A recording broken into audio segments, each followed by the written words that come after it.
Piece real quick before I head into my after school program. I wanted to talk a little bit about today's mathematics, which is wisdom power.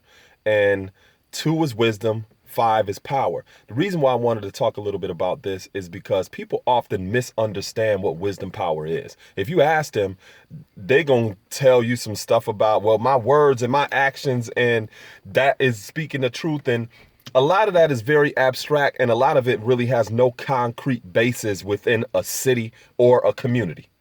Because if you ask a person to elaborate on that, they're going to tell you about how they told somebody something and they was building and standing on the block and they doing that and that. What kind of power and influence is that really? So when you're looking at wisdom power, wisdom being two, power being the number five, the relationship between wisdom and power is understanding. So look at the number two. Look at the number five. The relationship between wisdom and power is understanding. In our mathematics, we teach how understanding is not only the best part, but it also represents the child. It also is the number three. So when you want to really assess or evaluate a person's power or sense of influence in their city or in their community, you have to evaluate them according to three primary standards, which is the relationship of understanding, the real best part. And that best part is, what is their proximity to the resources, the institutions, and the local economy? In other words, if I'm sitting here on a stoop talking about, astronomy and cosmology and all of this other stuff and science of the planet Earth and all this other stuff, but yet I cannot plug you into any resources or services in my city or in my community, I ain't got no power. I have no real influence. If I'm not working collaboratively or partnering with any institutions in my city or in my community, where if you came here and you were looking for various different access to opportunities and I can't plug you in or connect you, I ain't got no power or no influence. It don't matter what I'm saying.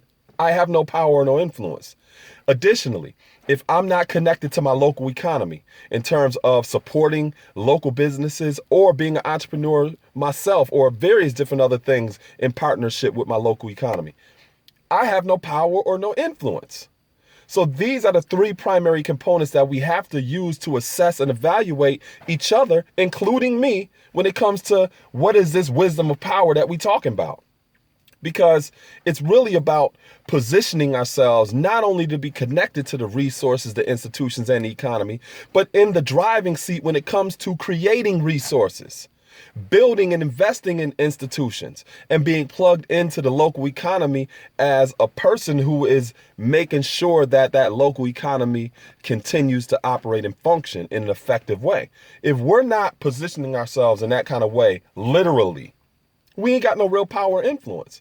Because a person, everybody got words. I got words. But if you can't come to my city and my community and say, you know what, Saladin, I'm striving to find, this, that, and the third. If I don't have the ability to connect you to no resources, I ain't got no power or no influence. I'm just talking. And a lot of us are doing that, especially in this social media age era where people is creating these Facebook pages and using Twitter and Snapchat and Instagram and all this other stuff. That ain't no evidence of no power. Everybody got words. Everybody talking. But if you are not able to directly connect with people in terms of access to resources, institutions, and that local economy, that ain't no real power or influence. So this was inspiring, it was empowering, it was educational for those of you to get a little bit more insight into what we are talking about in terms of wisdom power. It ain't just words, and it's not even just empty actions. It's actions within the capacity of being able to connect people to resources, institutions, and that local economy. And if we're not working towards that, then we really need to reassess what we're talking about in terms of our understanding of this way of life. Because you go back and you look at what the Father was doing. The Father was directly connected to the resources, the institutions, and the local economy where he lived. That is why he was so influential. He wasn't just talking.